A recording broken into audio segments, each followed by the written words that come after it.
Supermarket refuses to sell to elderly man and humiliates him in public, but moments later he got the best comeback of his life. Harold Benson shuffled down the cracked sidewalk of Millbrook, his weathered hands clutching a small collection of coins. At 74, every step was a challenge, but hunger drove him forward. The late afternoon sun cast long shadows across the street, mirroring the darkness that had settled over Harold's life in recent years. As he approached Millbrook Supermarket, Harold's stomach growled, a stark reminder of the meals he'd missed. He paused at the entrance, his rheumy eyes taking in the bright lights and colorful displays inside. It was a world that seemed increasingly foreign to him, a place where abundance reigned while he scraped by on a meager pension. Taking a deep breath, Harold straightened his threadbare jacket and pushed open the door. The cool air conditioning hit him like a wave, carrying with it the mingled scents of fresh produce and baked goods. For a moment, he allowed himself to remember better days, when he'd stroll these aisles with his beloved wife, Martha, their cart filled with ingredients for her famous pot roasts and apple pies. But Martha was gone now, and with her, the warmth and comfort that had defined Harold's life for over 5 decades. All that remained were memories and the gnawing emptiness in his belly. Harold made his way slowly through the store, his gnarled fingers reaching for only the barest essentials: a loaf of day-old bread, a small carton of milk, a modest packet of rice. Each item felt like a precious treasure as he placed it in his basket, the weight a reassuring presence in his hand. As he approached the checkout, Harold's heart began to race. He counted his coins for the 100th time, praying it would be enough. The line moved forward, and soon he found himself face to face with a young clerk, her name tag reading Cassidy. Harold placed his items on the conveyor belt, the tremor in his hands more pronounced than usual. He looked up at Cassidy, hoping for a kind word or a sympathetic smile. Instead, he was met with a cold stare and a wrinkled nose. "Are you sure you have enough money to pay for this?" Cassidy asked, her voice dripping with disdain. Harold nodded, swallowing hard. "Yes, ma'am. This is all I can buy today." Cassidy let out a dry laugh that sent a chill down Harold's spine. "I think you shouldn't be here. People like you just make the store look like a shelter." The words hit Harold like a physical blow. He felt the eyes of other customers boring into him, heard the whispers and snickers. Shame washed over him in a suffocating wave. As Harold stood there, coins clutched in his trembling hand, he had no idea that this moment of humiliation was about to set in motion a chain of events that would change not only his life, but the entire community of Millbrook. In the aisles behind him, unseen, a well-dressed stranger watched the scene unfold, his sharp eyes taking in every detail of the unfolding drama. The supermarket owner, Angela Reeves, strode towards the checkout, her high heels clicking against the polished floor. She'd been watching the confrontation from her office, and the sight of Harold, with his shabby clothes and handful of coins, offended her sensibilities. "What's happening here?" Angela demanded, her voice cutting through the murmurs of the onlookers. Cassidy, emboldened by her boss's presence, pointed at Harold and laughed. "He wants to buy this with these ridiculous coins."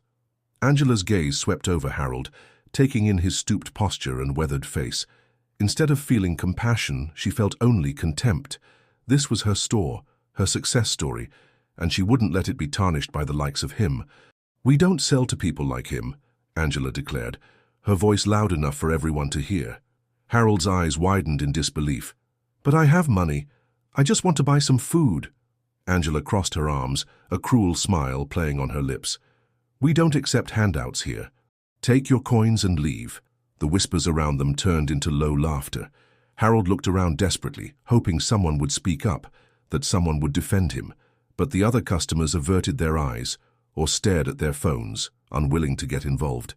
Harold's heart constricted in his chest. He felt tears gathering in his eyes, but he refused to let them fall. He wouldn't give them the satisfaction of seeing him cry. With as much dignity as he could muster, Harold turned to leave, clutching his shame close to his heart. Each step towards the exit felt like a mile, the weight of humiliation pressing down on his shoulders. But then, just as he reached the automatic doors, a firm voice cut through the air like a knife. "Wait!" The single word echoed through the supermarket, silencing the chatter and freezing everyone in place. Harold turned slowly, hardly daring to hope. A tall, well-dressed man stood in the center of the aisle, his presence commanding attention. His suit was perfectly tailored, his shoes polished to a mirror shine, but it was his eyes that held Harold's attention, sharp as steel and filled with a quiet fury. The stranger strode forward, each step purposeful. He stopped beside Harold, placing a strong hand on the older man's shoulder. "You're not leaving here like this," the stranger said, his voice gentle but firm. "Today, you're having lunch with me."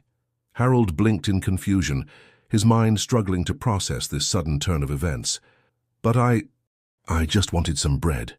The man smiled, and there was something in that smile, a mix of kindness and determination, that made Harold's breath catch in his throat.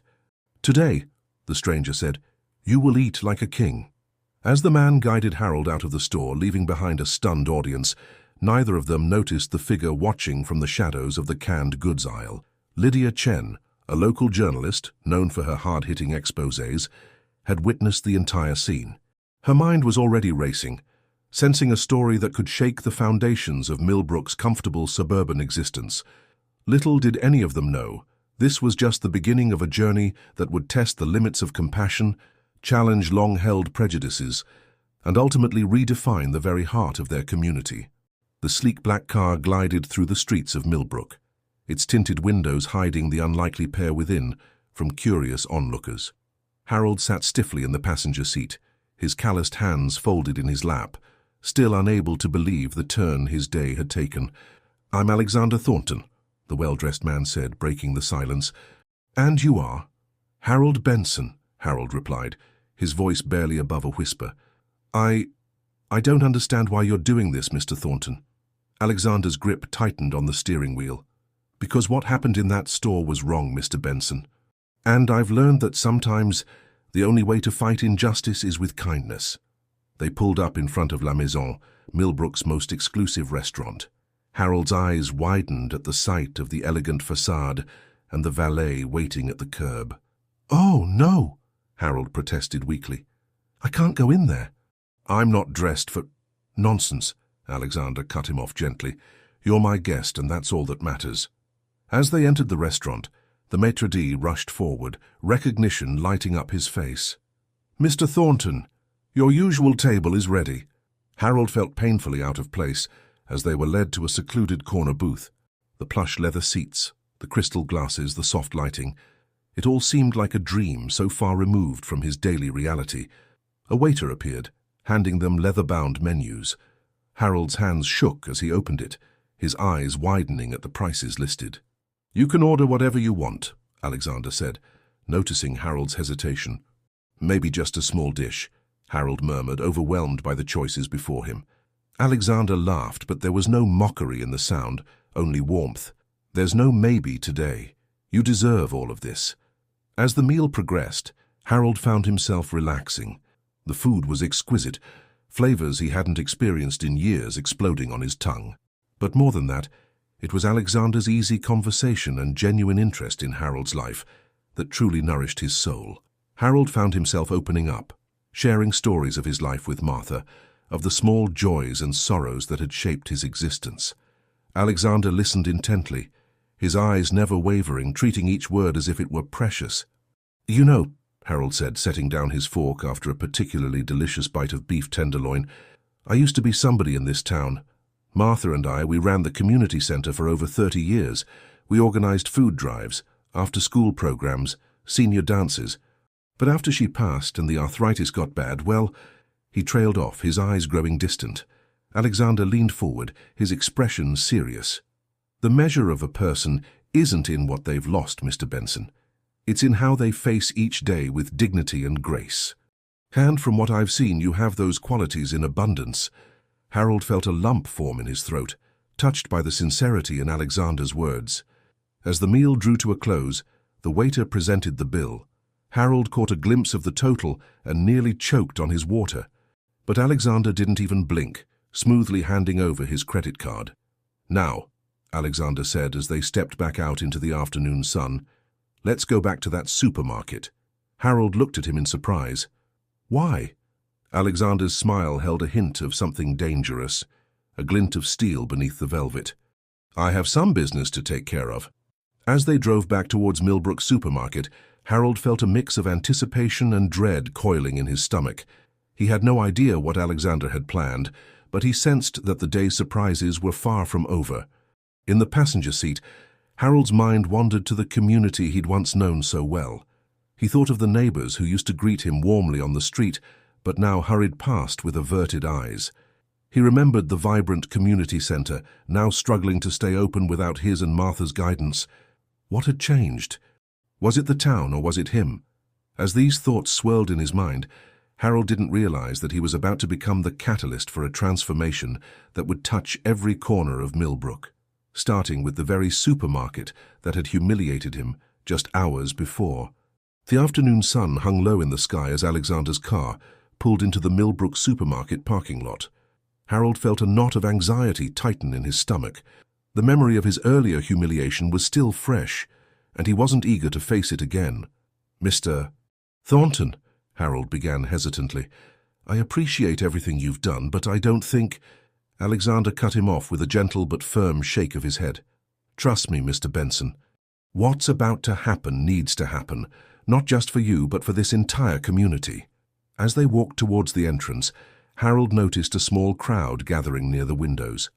Word of the earlier confrontation must have spread, and curious onlookers were eager to see what would happen next.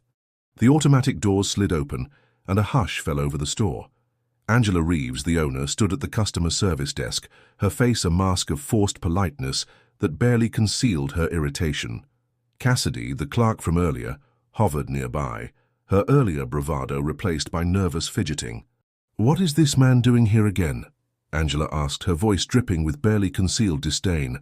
Alexander strode forward, his presence filling the space.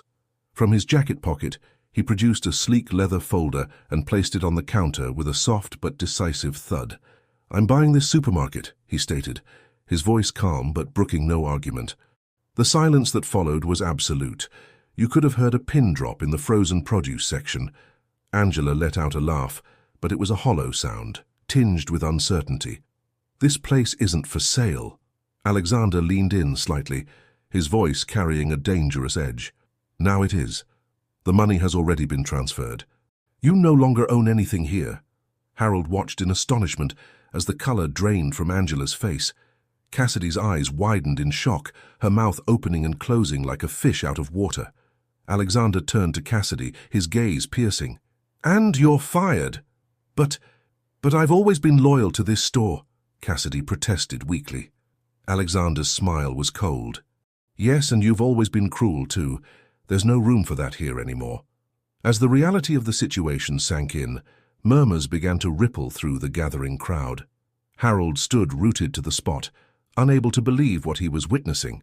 This man, this stranger who had shown him kindness when no one else would, was systematically dismantling the very structure that had caused him so much pain.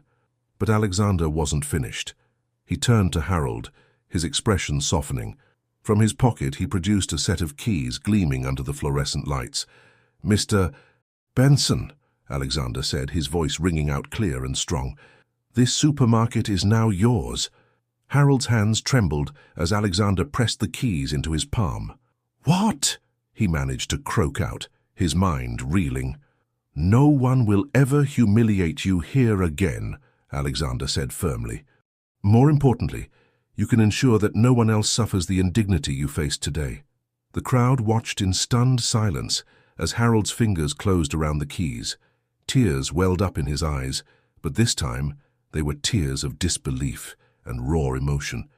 Alexander placed a hand on Harold's shoulder, his voice low but filled with conviction. "Now turn this place into something that welcomes people, not rejects them." As the implications of what had just happened began to sink in, the atmosphere in the store began to shift. Some people clapped hesitantly, then with growing enthusiasm. Others whispered excitedly among themselves. A few even approached Harold, offering congratulations and support. In the midst of the commotion, Lydia Chen, the journalist who had witnessed the earlier confrontation, pushed her way to the front. Her eyes gleamed with the promise of a story that could shake the very foundations of Millbrook. "Mr. Benson," she called out, notepad in hand, "what are your plans for the store?" Harold looked at her, then at Alexander, then at the keys in his hand. The weight of responsibility settled on his shoulders, but for the first time in years, he felt a spark of purpose ignite within him. I'm going to make it a place where everyone is welcome," he said, his voice growing stronger with each word. "A place that brings the community together, not tears it apart." As Harold spoke these words, he had no idea of the ripple effect they would have. In that moment, standing in the fluorescent-lit aisles of a supermarket he now owned, Harold Benson became more than just an elderly man who had been wronged. He became a symbol of resilience, of second chances, and of the power of compassion to transform lives. The story of Millbrook Supermarket was about to take a turn that no one could have predicted, least of all Harold himself. In the days that followed, Millbrook buzzed with the news of Harold Benson's unexpected windfall. The story spread like wildfire, growing with each retelling. By the end of the week, it seemed everyone in town had an opinion on the matter. For Harold, the sudden change in his circumstances was overwhelming. He found himself thrust into a world of business decisions and community expectations that he was ill-prepared to navigate. But as daunting as it all seemed, he was determined to make the most of this second chance. One crisp morning, a week after the fateful encounter at the supermarket, Harold stood outside the store, keys in hand. The closed for renovations sign hung in the window, a promise of changes to come. Beside him stood Alexander Thornton, his presence a steady source of support and guidance. "Are you ready for this, Mr. Benson?" Alexander asked, his voice gentle but encouraging. Harold took a deep breath, squaring his shoulders. "I have to be," he replied. "This isn't just about me anymore. It's about making things right for everyone in Millbrook." As they pushed open the doors and stepped inside, Harold was struck by the emptiness of the space. The shelves had been cleared, the floors stripped bare. It was a blank canvas, waiting to be transformed. "So where do we start?" Harold asked, feeling a mix of excitement and trepidation. Alexander smiled, his eyes twinkling with enthusiasm. "We start by reimagining what a supermarket can be. This isn't just about selling groceries, Mr. Benson. It's about creating a space that nurtures community." Over the next few hours, Harold and Alexander walked through the empty aisles, discussing ideas and possibilities. Harold shared stories of the community center he and Martha had run, of the programs that had brought people together, and the needs they had addressed. "What if," Harold said, his voice growing animated, "we had a section here for local produce? We could partner with farmers in the area, give them a place to sell their goods directly to the community." Alexander nodded approvingly. "Excellent idea. It would support local businesses and provide fresher options for customers." As they continued their tour, more ideas began to flow. A small cafe area where people could gather and socialize. A community board for local events and services. Even a small space for cooking demonstrations and nutrition classes. "You know," Harold mused, pausing by the former customer service desk, "when Martha and I ran the community center, we had a program to help people learn to budget and cook nutritious meals on a tight budget. Maybe we could do something similar here." Alexander's eyes lit up. "That's brilliant, Mr. Benson. We could partner with local chefs and nutritionists, make it a regular event." As their planning session wound down, Harold felt a sense of purpose he hadn't experienced in years, but along with the excitement came a nagging doubt. "Mr. Thornton," he said hesitantly, "I appreciate all of this, but I don't know the first thing about running a supermarket. How can I possibly make this work?" Alexander placed a reassuring hand on Harold's shoulder. "You won't be doing it alone. I'll be here to guide you through the business side of things. And more importantly, you have a lifetime of experience in bringing people together. That's what this place needs more than anything." As they locked up and prepared to leave, Harold noticed a figure lingering across the street.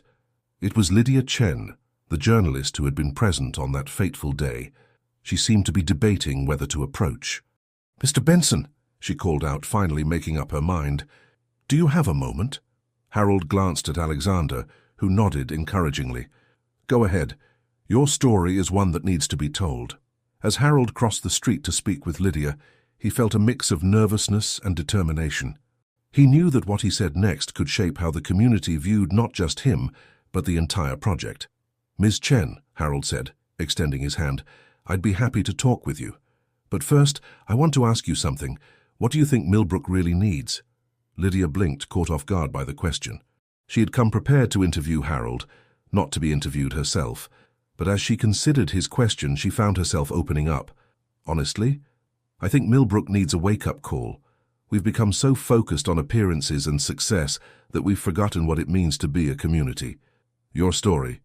It's made a lot of people uncomfortable, but maybe that's not a bad thing. Harold nodded thoughtfully. Then maybe that's where we start. This isn't just about a supermarket. It's about rebuilding the heart of Millbrook. As Lydia began to ask her questions, Harold shared his vision for the store. With each word, he felt more confident, more certain that this unexpected turn in his life had a greater purpose. Across the street, Alexander watched the interview unfold, a small smile playing on his lips. He knew that Harold Benson was about to become more than just a local curiosity. He was becoming a catalyst for change, one that would ripple far beyond the borders of Millbrook. But even as hope blossomed, challenges loomed on the horizon. Not everyone in Millbrook was ready for change, and the road ahead would test Harold's resolve in ways he couldn't yet imagine. As news of Harold's plans for the supermarket spread, the town of Millbrook found itself divided. Many embraced the idea of a community-focused store, seeing it as a chance to recapture the small-town spirit that had been slowly eroding over the years. Others, however, viewed the changes with skepticism and even outright hostility. One sunny afternoon, about 2 weeks into the renovation process, Harold arrived at the store to find a small group of protesters gathered outside. They carried signs with slogans like "Keep Millbrook Elite" and "Quality over Charity." At the forefront of the group stood Regina Hartley, president of the Millbrook Business Association. Her perfectly coiffed hair and designer suit were a stark contrast to Harold's modest attire. "Mr. Benson," Regina called out, her voice dripping with false sweetness, "we need to talk about your plans for this establishment." Harold felt a flutter of anxiety in his chest, but he squared his shoulders and approached the group. "Good afternoon, Mrs. Hartley. What seems to be the problem?" Regina's smile didn't reach her eyes. "The problem, Mr. Benson, is that your proposed changes threaten the very fabric of our community. Millbrook has a certain standard to maintain. We can't have just anyone coming in and disrupting our way of life."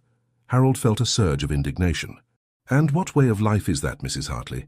One where people are judged by the size of their wallet, rather than the content of their character." A murmur ran through the crowd. Some nodded in agreement with Harold, while others scowled. Regina's facade of politeness slipped for a moment. "Now see here, Mr. Benson. We've worked hard to make Millbrook what it is today. Your little social experiment could undo years of progress."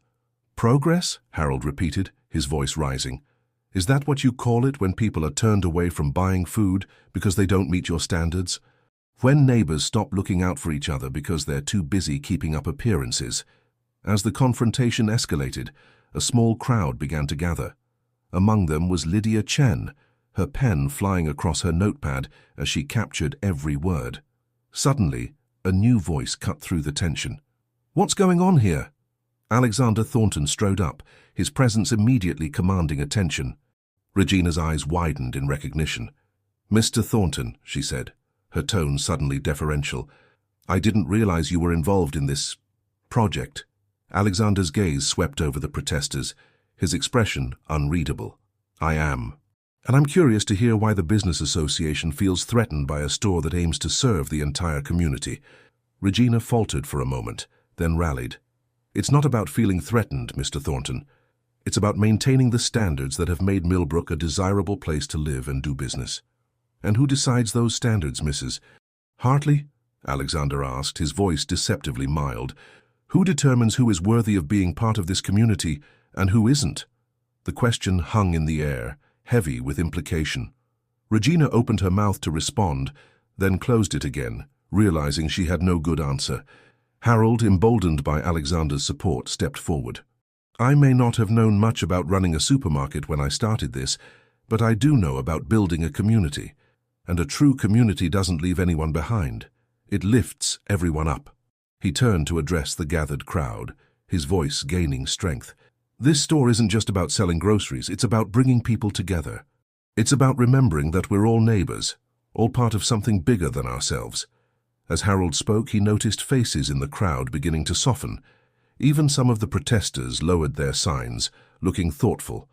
"I'm not asking you to agree with everything we're doing," Harold continued. "I'm asking you to give it a chance, to remember what Millbrook used to be and what it could be again." There was a moment of silence as his words sank in. Then, from the back of the crowd, a single pair of hands began to clap. Slowly, others joined in, until the applause spread through the gathered people. Regina Hartley, realizing she had lost this battle, retreated with as much dignity as she could muster. But the look she shot Harold made it clear that the war was far from over. As the crowd dispersed, Lydia Chen approached Harold and Alexander. "That was quite a speech, Mr. Benson," she said, admiration clear in her voice. "Would you mind if I quoted you in my article?" Harold nodded, feeling a mix of exhaustion and exhilaration. "If you think it'll help, Miss Chen, all I want is for people to understand what we're trying to do here." As Lydia hurried off to file her story, Alexander turned to Harold with a proud smile. "You handled that beautifully, Mr. Benson. You're proving to be exactly the leader this community needs." Harold felt a warmth spread through his chest at the praise.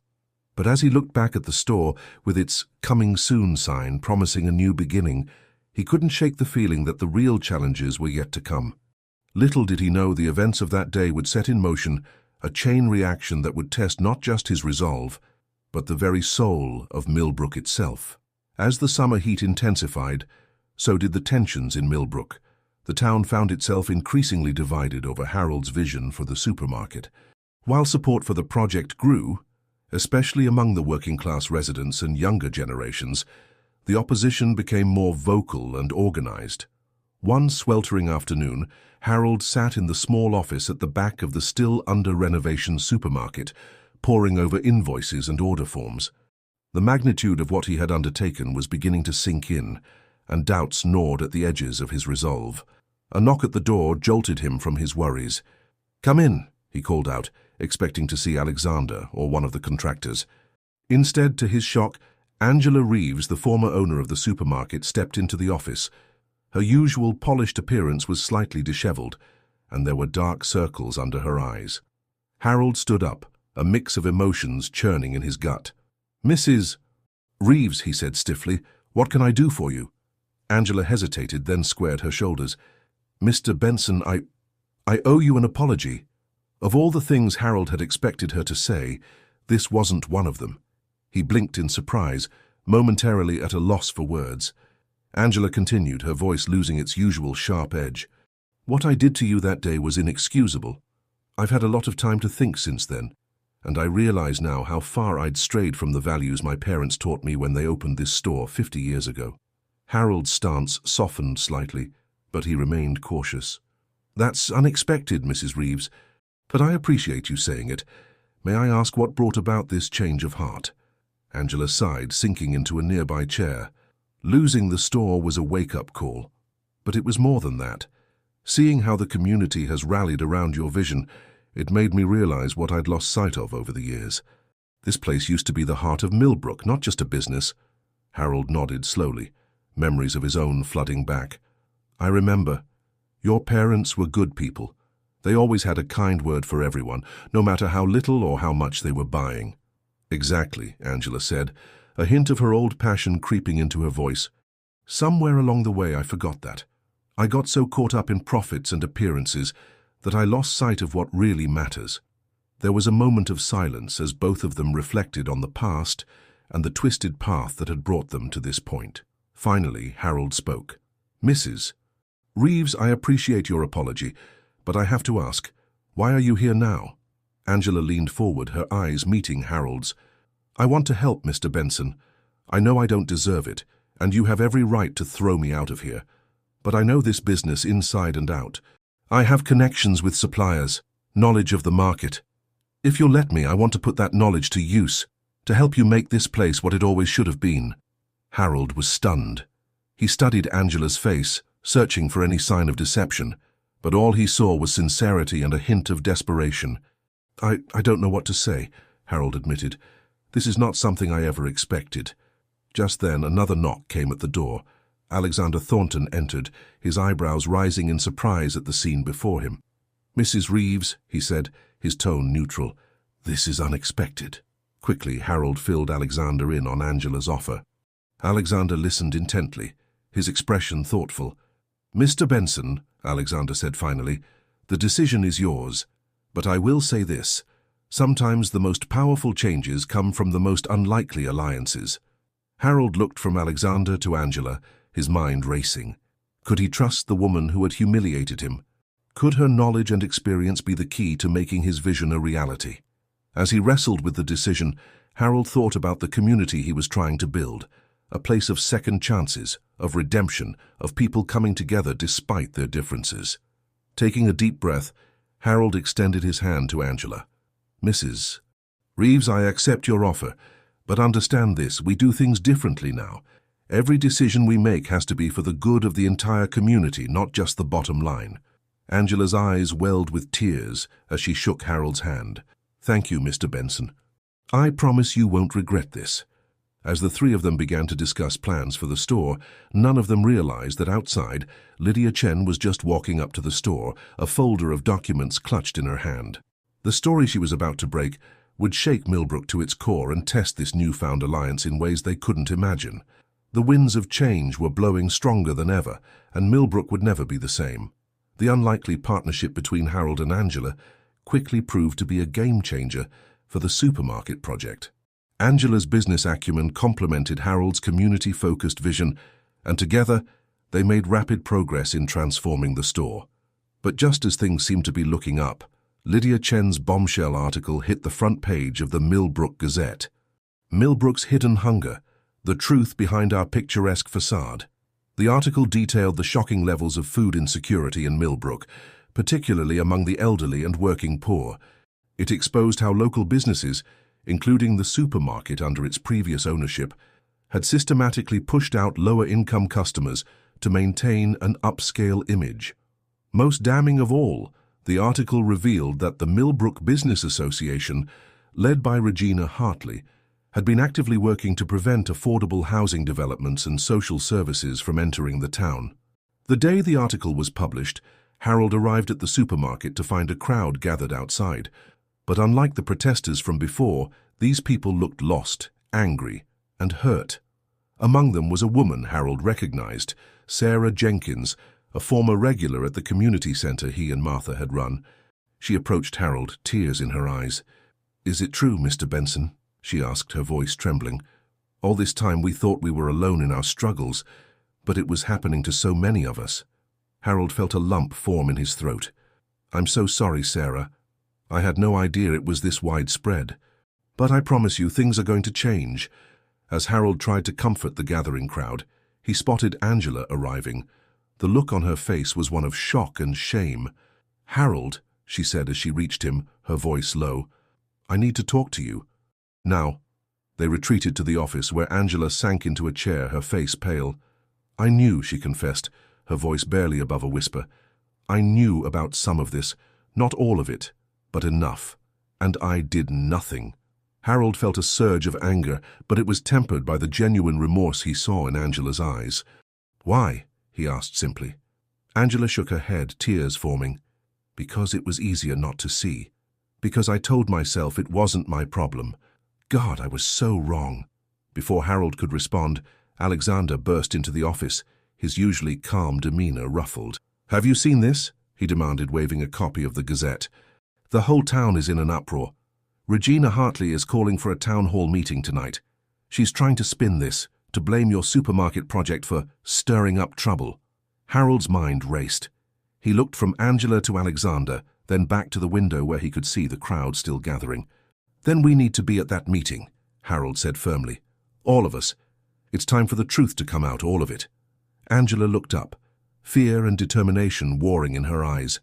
"If I speak out, if I confirm what I know, it could implicate a lot of powerful people in this town. Are you sure about this?" Harold nodded solemnly. "It's the right thing to do, Angela. For too long this town has lived with a pretty facade hiding an ugly truth. It's time for that to change." Alexander placed a hand on Harold's shoulder. "You realize this could backfire, don't you? People don't always react well when their comfortable illusions are shattered." "I know," Harold replied, his voice steady. "But if we don't take this stand now, everything we're trying to build here will be built on a lie. We have to do this, not just for the store, but for the soul of Millbrook." As the day progressed, tension in the town reached a fever pitch. The town hall was packed to capacity that evening, with people spilling out onto the street.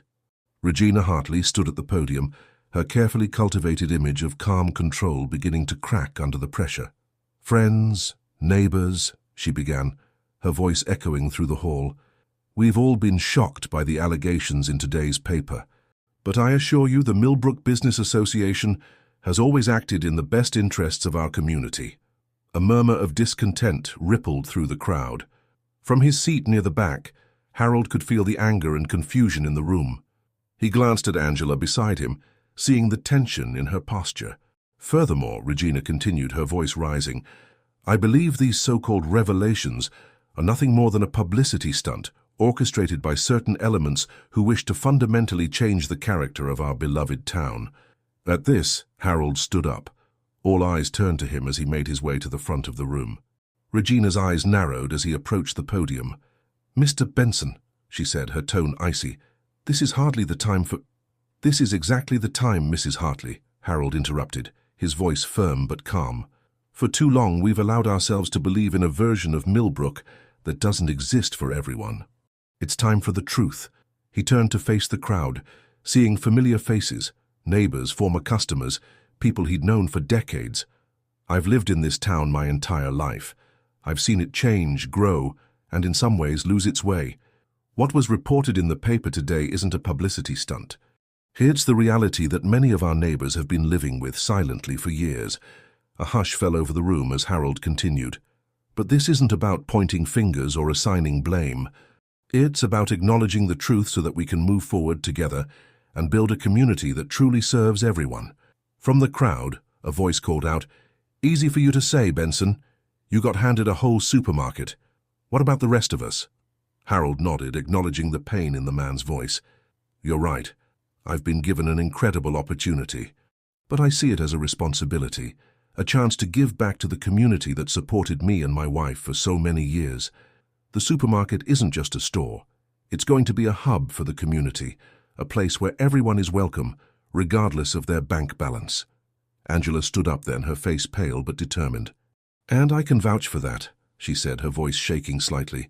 "As the former owner of the supermarket, I was part of the problem. I turned a blind eye to the struggles of many in our community, prioritizing profits over people.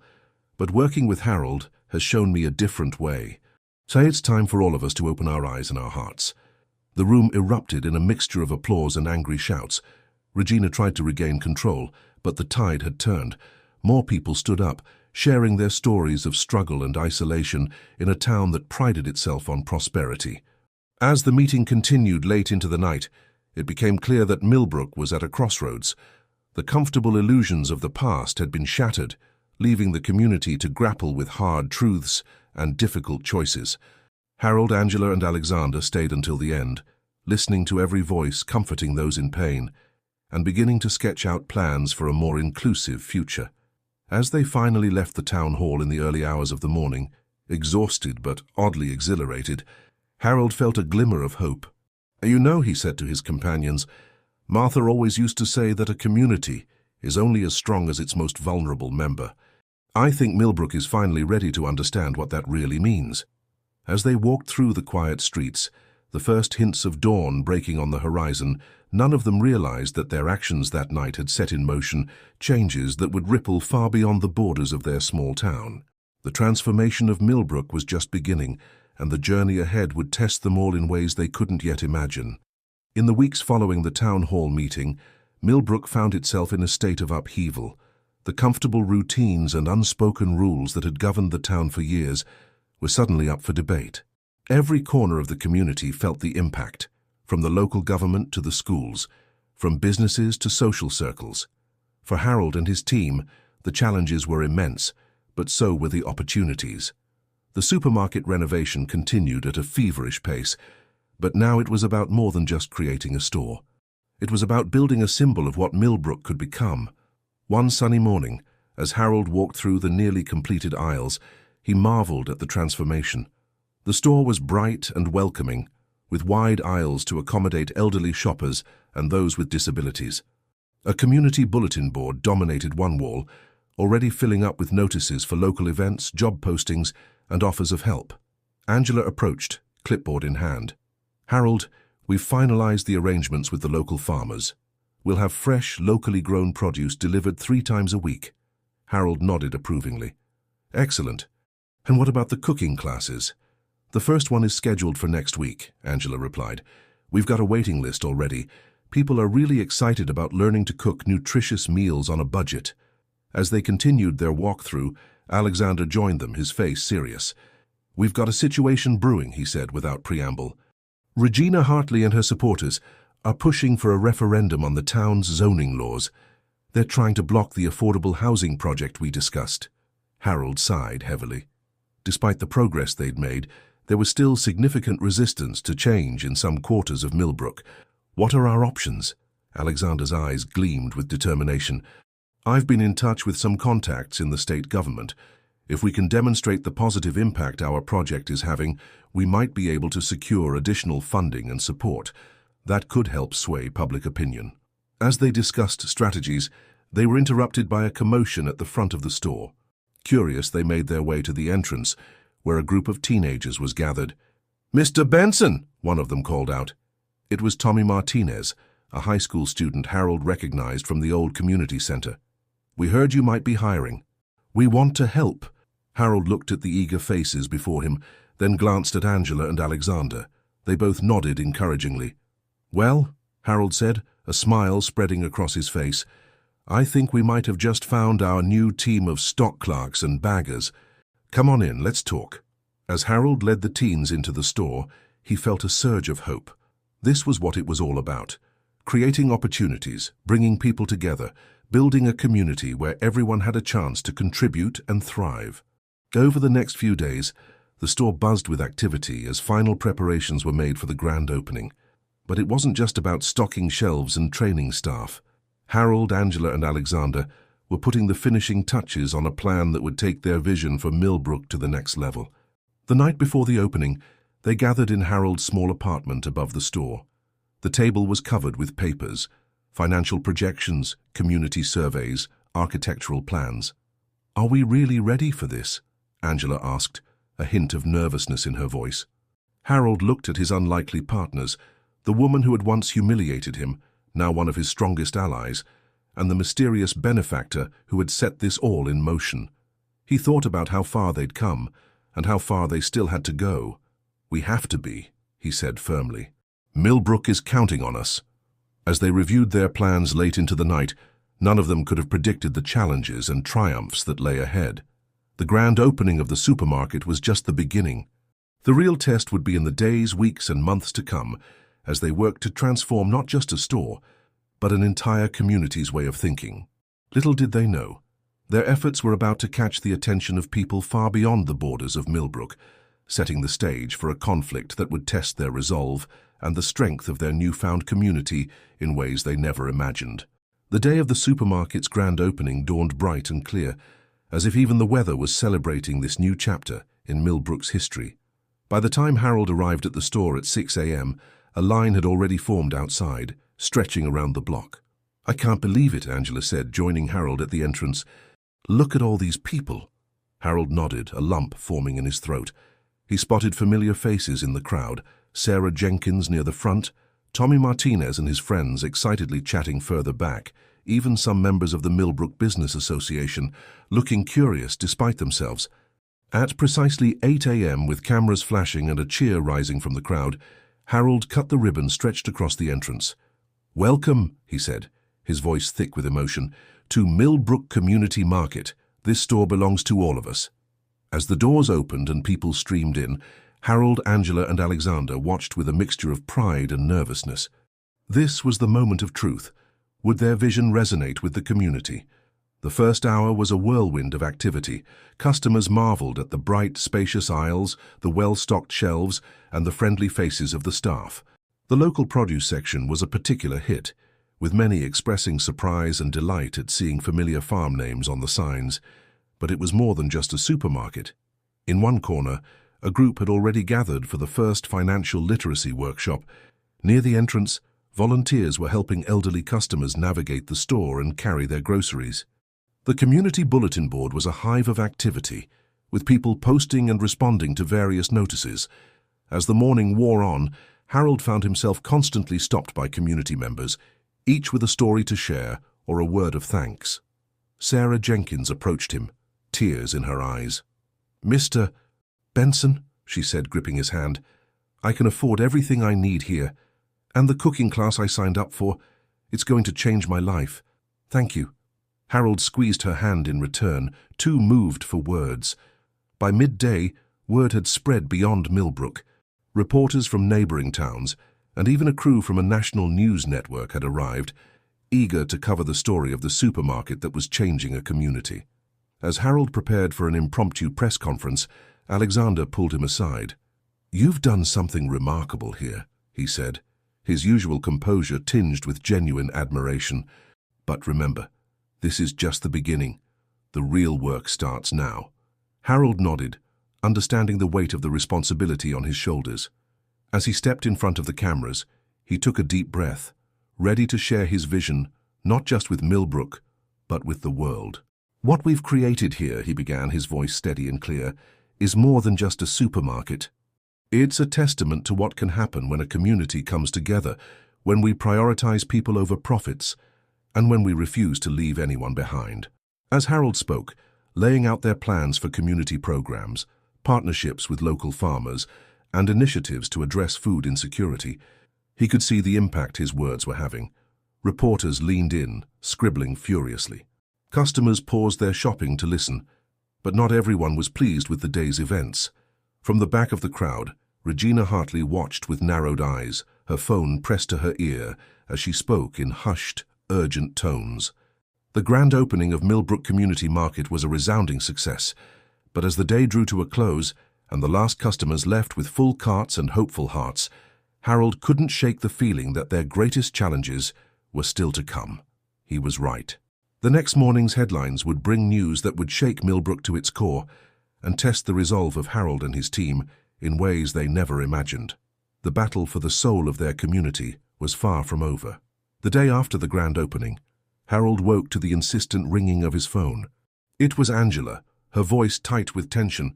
"Harold, you need to see this. Turn on the news now." Fumbling for the remote, Harold switched on his small TV. The headline scrolling across the bottom of the screen made his heart sink. "Corporate giant eyes Millbrook for major development." The news anchor's voice filled the room.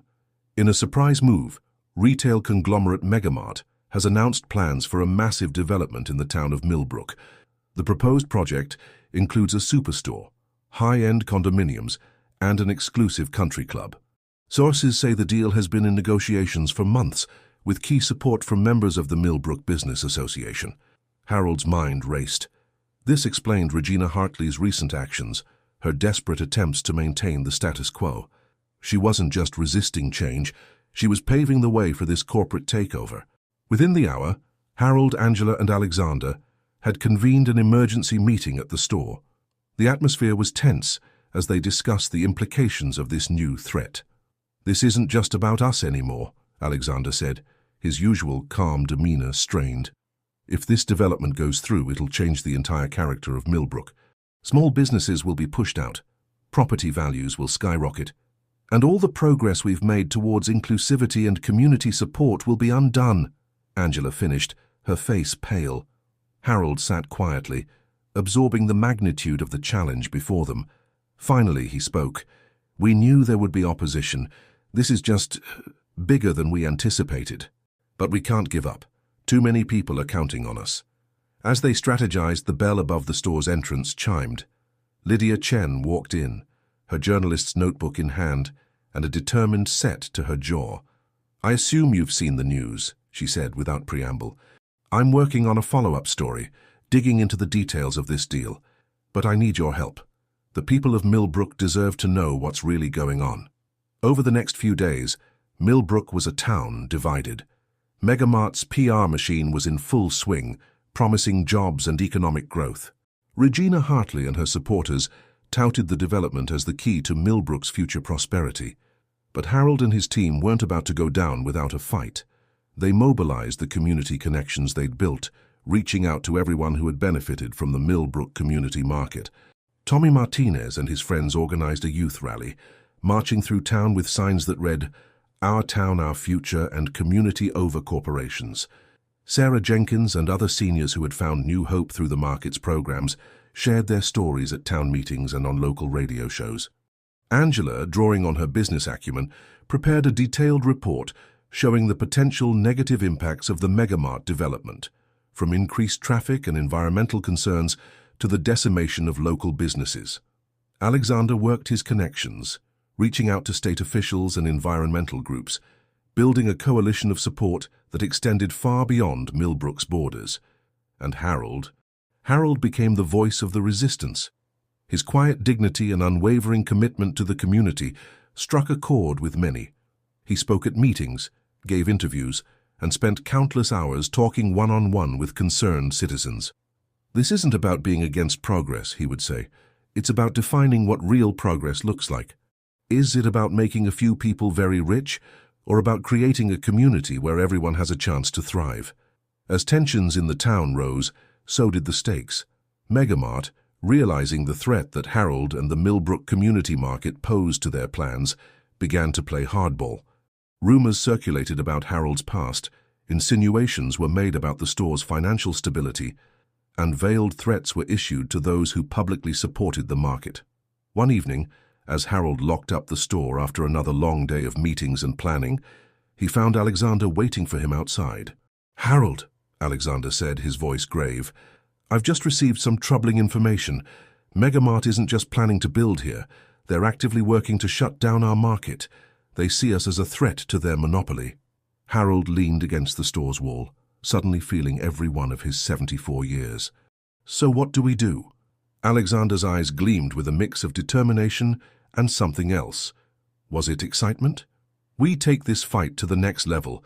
It's time to show Millbrook and the world what true community power looks like." As they walked together in the cool evening air, Alexander outlined a bold plan. It was risky, potentially controversial, but if it worked, it could change everything. "We need to make this bigger than just Millbrook," Alexander explained.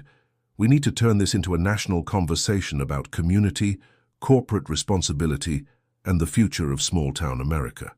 Harold listened intently, his mind racing with the possibilities and the potential pitfalls. "It's a lot to take on, Alexander. Are you sure we're ready for this?" Alexander placed a hand on Harold's shoulder. "Harold, you've already shown more courage and vision than most people do in a lifetime. The question is, are you ready to take the next step?" After a moment of contemplation, Harold nodded. "Let's do it. For Millbrook, for Martha's memory, for everyone who believes in what we're trying to build here." The next few weeks were a whirlwind of activity. Alexander leveraged his connections to bring national media attention to Millbrook's story. Lydia Chen's in-depth investigative pieces about Megamart's tactics and the behind-the-scenes dealings with the Millbrook Business Association went viral, picked up by major news outlets. Angela worked tirelessly to organize a coalition of small business owners from across the state, all facing similar threats from big corporations. They launched a Keep It Local campaign that quickly gained traction on social media. Harold found himself at the center of it all, his soft-spoken sincerity and unwavering commitment to community values resonating with people far beyond Millbrook's borders. He appeared on talk shows, gave interviews to newspapers, and even testified before a state legislative committee on the importance of protecting small-town economies. But as their movement grew, so did the opposition. Megamart's lawyers sent cease and desist letters threatening lawsuits for defamation. Regina Hartley and her supporters launched a counter-campaign, painting Harold and his team as anti-progress obstructionists who were denying Millbrook a chance at prosperity. The pressure was intense, and there were moments when Harold felt overwhelmed by it all. But every time he walked into the Millbrook Community Market, saw the bustling aisles, the community board full of local events and support groups, the smiling faces of employees like Tommy Martinez, he knew they were fighting for something worth preserving. One afternoon, as Harold was restocking shelves, he insisted on taking regular shifts alongside his employees, Sarah Jenkins approached him, a worried look on her face. "Mr. Benson," she said, her voice low, "I've been hearing things. Some people are saying that if Megamart doesn't get its way, they might try to hurt the store or you. Harold paused, a can of soup in his hand. He'd heard similar whispers but had tried to push them to the back of his mind. Thank you for telling me, Sarah. We'll be careful. But we can't let fear stop us from doing what's right. That evening, Harold called a meeting with Alexander and Angela. As they sat in the store's small office, he shared Sarah's warning. We always knew this could get ugly, Angela said, her face tight with concern. Maybe we should consider additional security measures for the store. Alexander nodded in agreement. I'll make some calls, get us some professional help. But Harold, maybe you should consider... I'm not backing down, Harold interrupted, his voice firm. We've come too far to give up now. Besides, this isn't about me. It's about all of us, about the future of Millbrook and communities like it across the country. As they continued to discuss strategy late into the night, none of them noticed the figure watching from across the street, a phone pressed to their ear as they reported on the meeting. The battle for Millbrook was reaching its climax, and the next few days would determine not just the fate of a small-town supermarket, but potentially the course of communities across the nation. Harold and his team had started a movement, but could they see it through to the end? As they left the store that night, the weight of their challenge heavy on their shoulders, they were unaware that events were already in motion that would test their resolve, their relationships, and the very foundations of the community they were fighting to protect. The tension in Millbrook had reached a boiling point. The town was sharply divided, with heated debates erupting in coffee shops, at school board meetings, and even in church parking lots. The impending town council vote on Megamart's rezoning request loomed large, casting a shadow over every aspect of daily life. Harold woke early on the morning of the vote, his sleep having been fitful and filled with anxious dreams. As he made his way downstairs to the store, he was surprised to find a small crowd already gathered outside. Mr. Benson, Tommy Martinez called out, waving a handmade sign that read, "Community First. We're here to show our support. We've got your back." Touched by the gesture, Harold opened the store early, offering coffee and pastries to the impromptu rally. As the morning progressed, more and more people arrived, until the street in front of Millbrook Community Market was filled with supporters. But across town, another gathering was taking place. Regina Hartley had organized a pro-Megamart rally in the town square, complete with flashy banners promising jobs and prosperity. The local news crews were out in force, capturing the divide that had split Millbrook down the middle. As the hour of the town council meeting approached, Harold, Angela, and Alexander huddled in the store's office for a final strategy session. "Remember," Alexander said, his voice tense but determined, "we're not just fighting for a store. We're fighting for an idea, the idea that communities should have a say in their own future." Angela nodded, clutching a folder full of financial projections and impact reports. "We've got the facts on our side. We just need to make them listen." Harold looked at his partners, feeling a surge of gratitude for their unwavering support. "Whatever happens today," he said softly, "I want you both to know how much your friendship has meant to me. We've already accomplished so much." As they made their way to the town hall, flanked by a crowd of supporters, Harold couldn't help but think of Martha. "I hope I'm making you proud, sweetheart," he whispered to himself. The town hall was packed to capacity, with people spilling out onto the steps outside. As Harold and his team entered, a hush fell over the crowd, followed by a mix of cheers and boos. Mayor Thompson called the meeting to order, his face grave. "We're here today to vote on the rezoning request that would allow Megamart to begin construction on their proposed development," he began. "Before we vote, we'll hear final statements from both sides."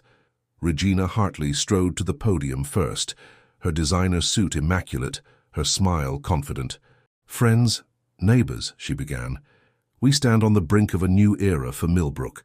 Megamart offers us not just jobs, but a future where our children don't have to leave town to find opportunity, a future where Millbrook is known as a thriving modern community." As Regina continued her polished speech, Harold felt a moment of doubt. She was so assured, so practiced. How could his simple truth compete with her slick promises? But then it was his turn. As Harold made his way to the podium, leaning slightly on his cane, he felt the eyes of the entire town upon him. He took a deep breath, thinking of all the people who had placed their trust in him. Sarah Jenkins, Tommy Martinez, and countless others who had found hope and community at the market. "I'm not going to make any grand promises," Harold began, his voice quiet but clear. "I can't offer you gleaming towers or massive profits. What I can offer is a vision of Millbrook that stays true to who we are." As Harold spoke, sharing stories of the lives touched by the community market, the partnerships forged with local farmers, the sense of belonging fostered by their programs, he could see faces in the crowd softening, eyes glistening with tears. "Megamart says they'll bring progress," Harold continued, his voice growing stronger. "But I ask you, what kind of progress leaves people behind? What kind of progress values profit over community? The choice before us today isn't just about a store. It's about what kind of town we want to be, what kind of legacy we want to leave for our children." As Harold finished his speech, the room erupted in applause. Even some who had come wearing pro-Megamart buttons were nodding in agreement. But just as Mayor Thompson was about to call for the vote, the doors of the town hall burst open. Lydia Chen rushed in, waving a stack of papers. "Wait," she called out. "You can't vote yet." "Not until you've seen this." In her hands were documents that would change everything. Evidence of backroom deals, of environmental reports buried, of the true cost Megamart's development would exact on Millbrook. As Lydia began to read from the damning reports, the room erupted into chaos. Regina Hartley's face drained of color. Mayor Thompson called for order, his gavel pounding uselessly against the rising tide of voices. In the midst of the tumult, Harold felt a hand on his arm. It was Alexander, a grim smile on his face. "This is it, Harold," he said. "The moment of truth." As the revelations continued to unfold, Harold realized that the fate of Millbrook now hung in the balance. The vote that followed would determine not just the future of a supermarket, but the very soul of a community. The tension in the room was palpable as Mayor Thompson finally called for the vote. Harold held his breath, feeling the weight of an entire town's hopes and fears resting on his shoulders. Whatever the outcome, he knew that Millbrook would never be the same again. The town hall fell silent as Mayor Thompson prepared to announce the results of the vote. Harold could hear his own heartbeat thundering in his ears, feel the tension radiating from Angela and Alexander beside him. This was the moment that would define the future of Millbrook. By a vote of 7-2, Mayor Thompson's voice rang out clear and decisive. The town council has rejected Megamart's rezoning request. For a moment, the room was utterly still as the words sank in. Then, like a dam bursting, cheers erupted from Harold's supporters. People were hugging, crying, shouting with joy. Tommy Martinez and his friends were high-fiving each other, while Sarah Jenkins dabbed at her eyes with a handkerchief. Harold felt a wave of relief wash over him, so powerful it nearly brought him to his knees. Angela gripped his arm, steadying him, her own eyes shining with unshed tears. "We did it," she whispered. "We really did it." But even as celebration filled the air, Harold's gaze was drawn to the other side of the room. Regina Hartley stood shell-shocked, her carefully cultivated image of control crumbling before everyone's eyes. Around her, her supporters looked lost, angry and confused. In that moment, Harold made a decision that would once again change the course of Millbrook's future. Slowly, leaning on his cane, he made his way across the room to where Regina stood.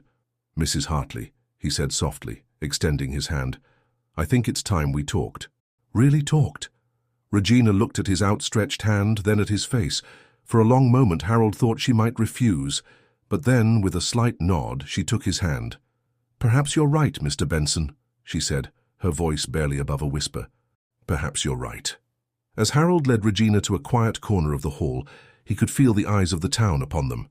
This, he realized, was the true test of everything they had been fighting for, the ability to come together, even in the face of deep divisions.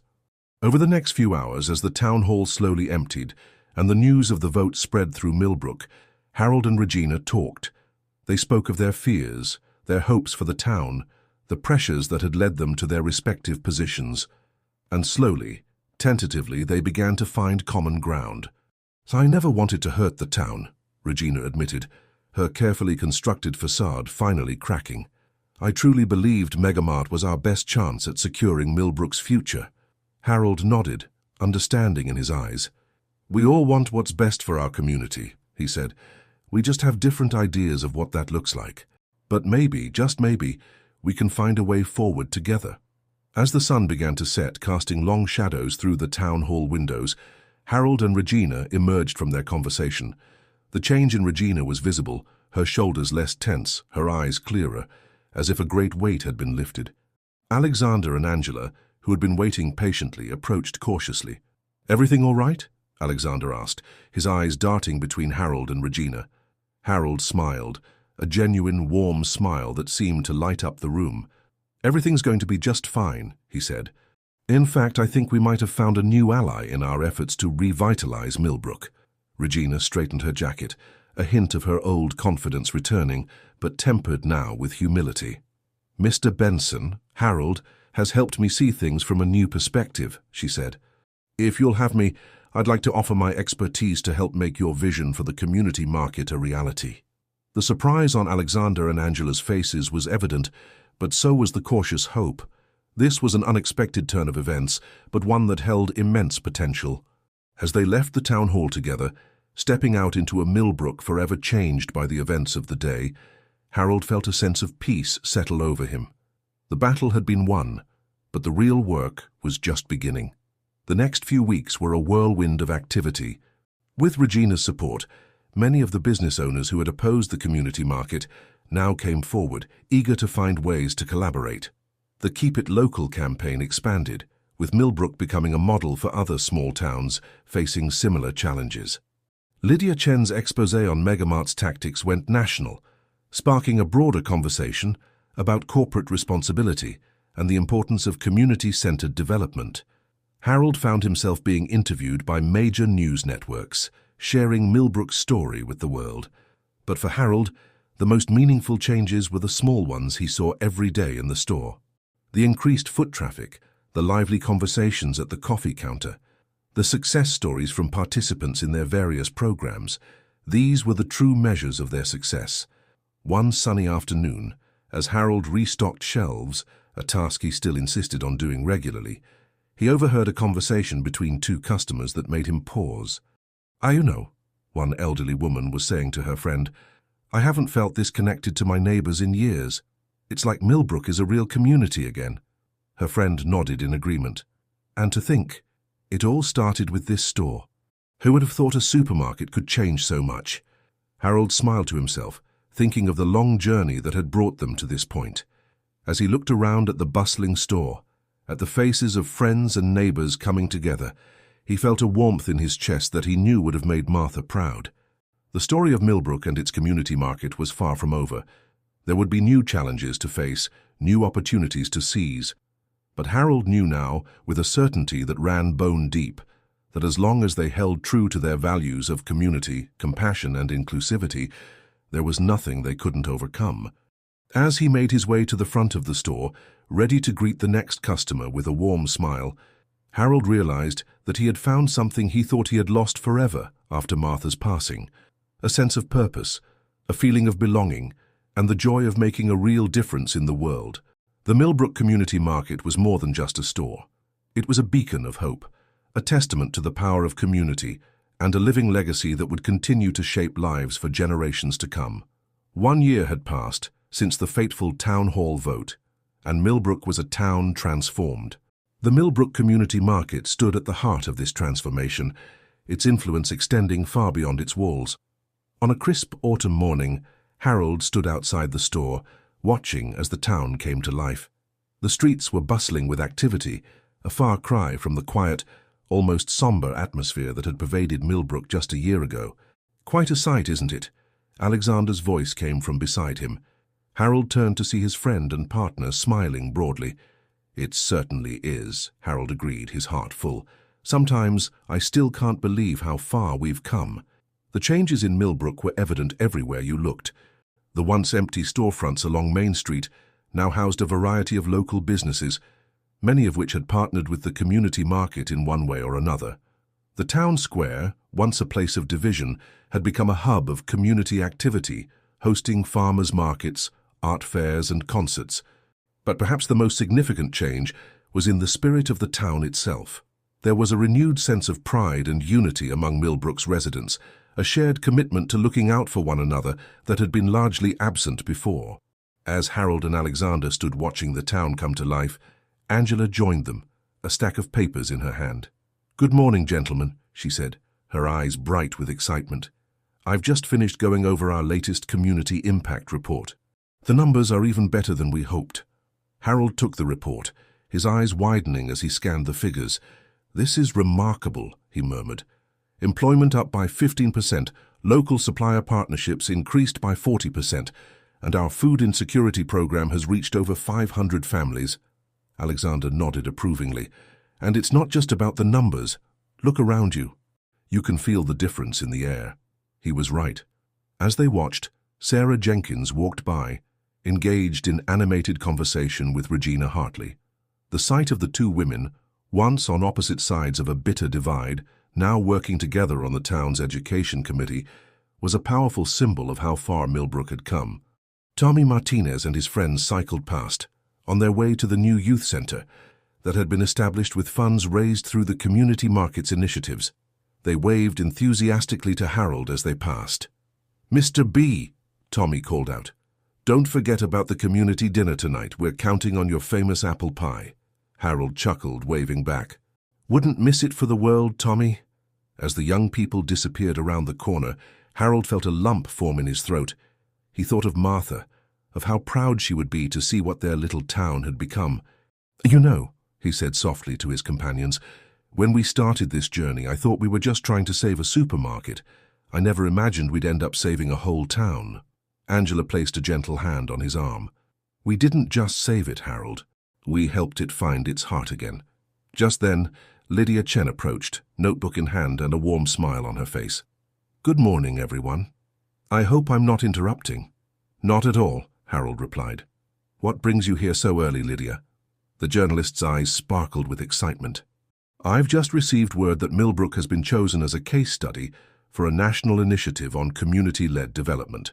They want to use our story as a model for other towns facing similar challenges."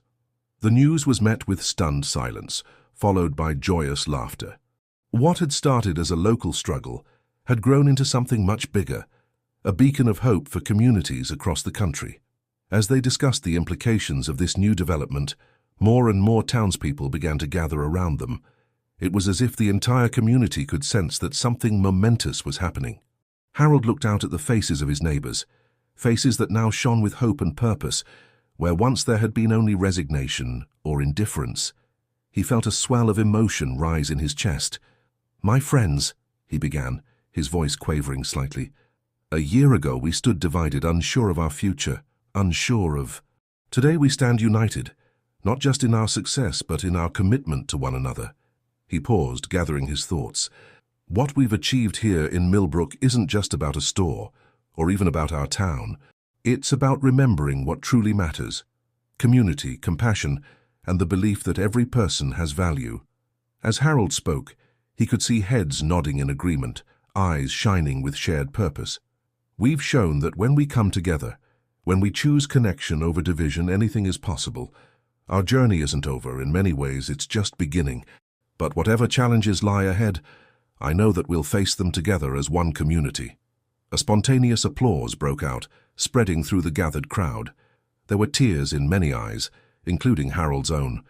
As the applause died down, Harold felt a gentle breeze ruffle his hair. For a moment, he could almost imagine it was Martha's touch, her way of saying she was proud. The sun climbed higher in the sky, casting a golden light over Millbrook. Harold looked at the faces around him: Alexander and Angela, his unlikely partners in this grand adventure; Lydia, whose dedication to truth had helped spark a movement; Regina, who had found the courage to change; Tommy and his friends, the future of Millbrook; Sarah and all the others whose lives had been touched by their efforts. In that moment, Harold Benson, once a lonely widower struggling to find his place in a changing world, felt truly at home. He had not only found a new purpose for himself, but had helped an entire community rediscover its heart and soul. As the townspeople began to disperse, going about their day with a renewed sense of purpose and belonging, Harold turned to face the community market. The sign above the door caught the morning light, seeming to glow with promise: Millbrook Community Market, where every person matters. With a contented sigh, Harold stepped forward to unlock the doors, ready to start another day of serving his community. The story of Millbrook and its remarkable transformation was far from over. In fact, in many ways, it was just beginning. And as long as there were people who believed in the power of community and the value of every individual, Harold knew that this story, their story, would continue to inspire hope and change for generations to come. Write in the comments below. If you ever witnessed an injustice like this, would you stay silent or take action? Like this video and subscribe for more stories like this. Thanks for watching.